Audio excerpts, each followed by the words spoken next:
नमस्कार, मैं हूं आपकी दोस्त एमएस आडर और आज मैं लेकर आई हूं चैप्टर 24। सौम्या ने हिमांग को अनदेखा करते हुए कहा, क्या ये तुम सोचना भी मत। हाँ, मेरा दिमाग ठीक है, इसीलिए मैं अब ये गलती नहीं करूँगी। प्लीज़ मुझे ड्यूटी पर रिपोर्ट करना है, मुझे जल्द से जल्द मेरे मेडिकल कैंप पहुँचा दो। हिमांग ने गाड़ी की स्पीड काफ़ी तेज़ कर दी। सौम्या ने चिल्लाकर कहा, क्या तुम पागल हो? मुझे मरना नहीं है, मेडिकल कैंप जाके रिपोर्ट करना है, काम करना है वहाँ जाके। हिमांग ने मुस्कुराते हुए कहा, ये तो बहुत कम स्पीड है, अगर मैं असली स्पीड में गाड़ी चलाऊंगा तो फिर हम दोनों हवा में उड़ रहे होंगे। सौम्या ने मन में कहा, ये तो पागल इंसान है।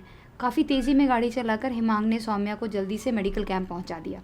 सौम्या उतरकर भागते हुए उसने कहा, थैंक यू। हिमांग ने मुस्कुराकर गाड़ी स्टार्ट करते हुए कहा, जल्द मिलते हैं। लेकिन फिर अचानक से गाड़ी के नीचे उतरकर वह सौम्या को फॉलो करने लगा। सौम्या ने घबराकर पूछा, तुम मेरे पीछे क्यों आ रहे हो? हिमांग ने धीरे से कहा, सिर्फ अभी के लिए। मैं तुम्हारा बॉयफ्रेंड बनने का नाटक करूँगा, नहीं तो तुम्हारे पूरे मेडिकल कैंप में कल रात भर गायब रहने की वजह से तुम्हारी बदनामी हो जाएगी। ज़्यादा बातें मत करो, जैसा मैं कहूँगा वैसे ही बस फॉलो करते रहना। वहीं मेडिकल कैंप में हिमांग को देखकर हंगामा मच गया था। नर्स कैथरीन ने आश्चर्य से कहा, अरे वाह, ये कौन है, इतने हैंडसम ऑफिसर? नर्स सीमा ने मुस्कुराते हुए कहा, शायद डॉक्टर सौम्या के कोई ख़ास मित्र हैं।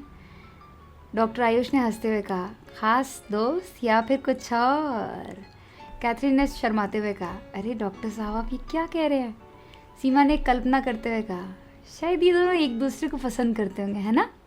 डॉक्टर आयुष ने चिढ़ाते हुए कहा, हो सकता है, देखो तो डॉक्टर साहिबा कैसे शर्मा रही है, एकदम टमाटर की तरह लाल हो गई है।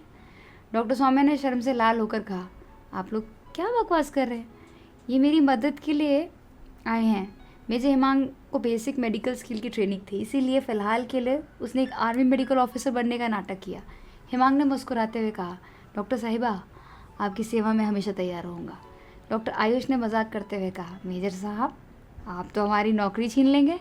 मेजर हिमांग ने हंसते हुए कहा, ऐसा कुछ नहीं है डॉक्टर साहब, आप लोग बहुत काम कर रहे हैं।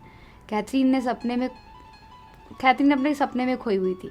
उसने कहा मन में, काश कोई मुझे भी ऐसे ऑफिसर मिल जाए। सीमा ने कैथरीन को टोकते हुए कहा, अरे काम पे ध्यान दो, मरीजों की लाइन लग गई है। डॉक्टर सौम्या ने कैम्प की ओर इशारा करते हुए कहा, चलिए काम शुरू करते हैं। मरीज़ नंबर 1 ने कहा, डॉक्टर साहिबा, मेरी तबीयत बहुत ख़राब है। मरीज़ 2 ने कहा, मेरी दवा ख़त्म हो गई है। डॉक्टर सौम्या ने कहा, घबराइए मत, सब ठीक हो जाएगा। मेजर हिमांग ने मरीज़ों को दवाएं देते हुए कहा, अब सब ठीक हो जाएंगे। मेजर हिमांग और डॉक्टर सौम्या एक दूसरे की ओर देखकर मुस्कुरा रहे थे। हिमांग ने धीरे से कहा, मैं चलता हूँ। सौम्या ने हिमांग को अपना हाथ हिलाकर अलविदा कहा। हिमांग ने अपनी जिप्सी में बैठते हुए खुद से कहा, मेडिकल कैंप में आज ये आधा घंटा बस बहुत ही खास था। न केवल मरीजों को इलाज मिला, बल्कि मेडिकल स्टाफ के लिए भी ये दिन यादगार बन गया। वो तुरंत अपने बेस कैंप की ओर बढ़ गया। वहाँ पहुँचते ही कर्नल साहब ने उसे अपने केबिन में बुला लिया। कर्नल ने कहा, हिमांग, तुम्हारी ये हरकत बिल्कुल भी बर्दाश्त नहीं की जा सकती। तुम पूरे एक दिन ट्रेनिंग कैंप से गायब रहे, ये क्या तरीका है? मेजर हिमांग ने कहा, सर माफ़ कीजिए, मुझे एक इमरजेंसी सिचुएशन का सामना करना पड़ा, मैं जल्द से जल्द वापस आया। लेकिन कर्नल ने कड़कते हुए कहा, परंतु लेकिन वेकिन बातें मत करो, तुम्हें पता होना चाहिए कि ट्रेनिंग कैंप में सब कुछ डिसिप्लिन है। तुम्हारी इस हरकत से तुम्हारी टीम का मनोबल गिर सकता है। मेजर हिमांग ने कहा, सर मैं समझता हूँ, मैं ऐसा फिर कभी नहीं करूँगा, मुझे एक मौका दीजिए, मैं अपनी गलती को सुधारने की कोशिश करूँ। कर्नल ने सख्ती से कहा, ठीक है, मैं तुम्हें एक मौका देता हूँ, लेकिन अगर तुम फिर से ऐसा कुछ करते हो तो तुम्हारे खिलाफ कड़ी कार्रवाई की जाएगी, समझे? मेजर हिमांग ने कहा, जी सर, मैं समझ गया, थैंक यू सर, जय हिंद सर। कर्नल ने कहा, जय हिंद। दिन भर की पूरी ट्रेनिंग के बाद हिमांग काफ़ी थक गया था और बैरक में आराम करने चला। वहीं मेडिकल कैंप में डॉक्टर सौम्या ने एक मरीज़ की जांच करते हुए कहा, ठीक है, आपको आराम करने की ज़रूरत है, मैं आपके लिए दवाएं लिख दूंगी। मेडिकल स्टाफ ने कहा, डॉक्टर, अगला मरीज़ तैयार है। डॉक्टर सौम्या ने थकावट से कहा, ठीक है, हाँ मैं आती हूँ। डॉक्टर सौम्या अगले मरीज़ की जांच करने लगी। डॉक्टर सौम्या ने मरीज़ से कहा, आपको क्या समस्या हो रही है? मरीज़ ने कहा, डॉक्टर, मेरे पेट में दर्द हो रहा है। डॉक्टर सौम्या ने जांच करते हुए कहा, ठीक है, मैं आपके लिए दवाएं लिख दूंगी। दिन भर मरीजों की जांच करने के बाद डॉक्टर सौम्या ने अपनी टीम से कहा, थैंक यू, आज आप सभी ने बहुत अच्छा काम किया। मेडिकल स्टाफ ने कहा, थैंक यू डॉक्टर, हमें आपके साथ काम करने में बहुत अच्छा लगा। डॉक्टर सौम्य ने मुस्कुराते हुए कहा। मुझे भी अच्छा लगा, चलिए अब आराम करें।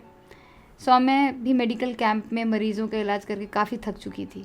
तभी उसका मोबाइल बजा। डॉक्टर प्रत्युष यानी कि सौम्य का होने वाला मंगेतर उसे कॉल कर रहा था। डॉक्टर प्रत्युष ने फ़ोन पर कहा, सौम्या तुम ठीक तो हो ना? तुम्हारा मेडिकल स्टाफ कल तुम्हें लेकर काफ़ी परेशान था।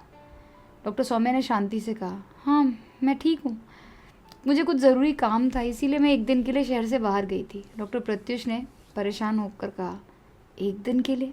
तुमने मुझे बताया नहीं कि इसी वजह से कल रात को तुम्हारे सारे कलीग तुम्हारी तलाश कर रहे थे? ऐसा कहकर डॉक्टर प्रत्युष अपने ख्यालों की दुनिया में खो गया और उसे कल की सारी बातें याद आने लगी जो उसे मेडिकल स्टाफ ने बताई थी। डॉक्टर रोहन ने परेशान होकर कहा, अरे सौम्य कहाँ गई? उसका फ़ोन भी नहीं लग रहा। आज की इस कहानी को देते हैं यहीं पर विराम और फिर मिलते हैं जल्द, जिसमें मैं आप सबको फिर अगले चैप्टर की कहानी सुनाऊंगी। दोस्तों, आपको ये वीडियो अगर थोड़ी भी पसंद आई है तो वीडियो को लाइक कर दीजिए। चैनल को सब्सक्राइब नहीं किया है तो चैनल को सब्सक्राइब कर लीजिए। Thank you for watching. हमेशा मुस्कुराते रहिए। Have a blissful life.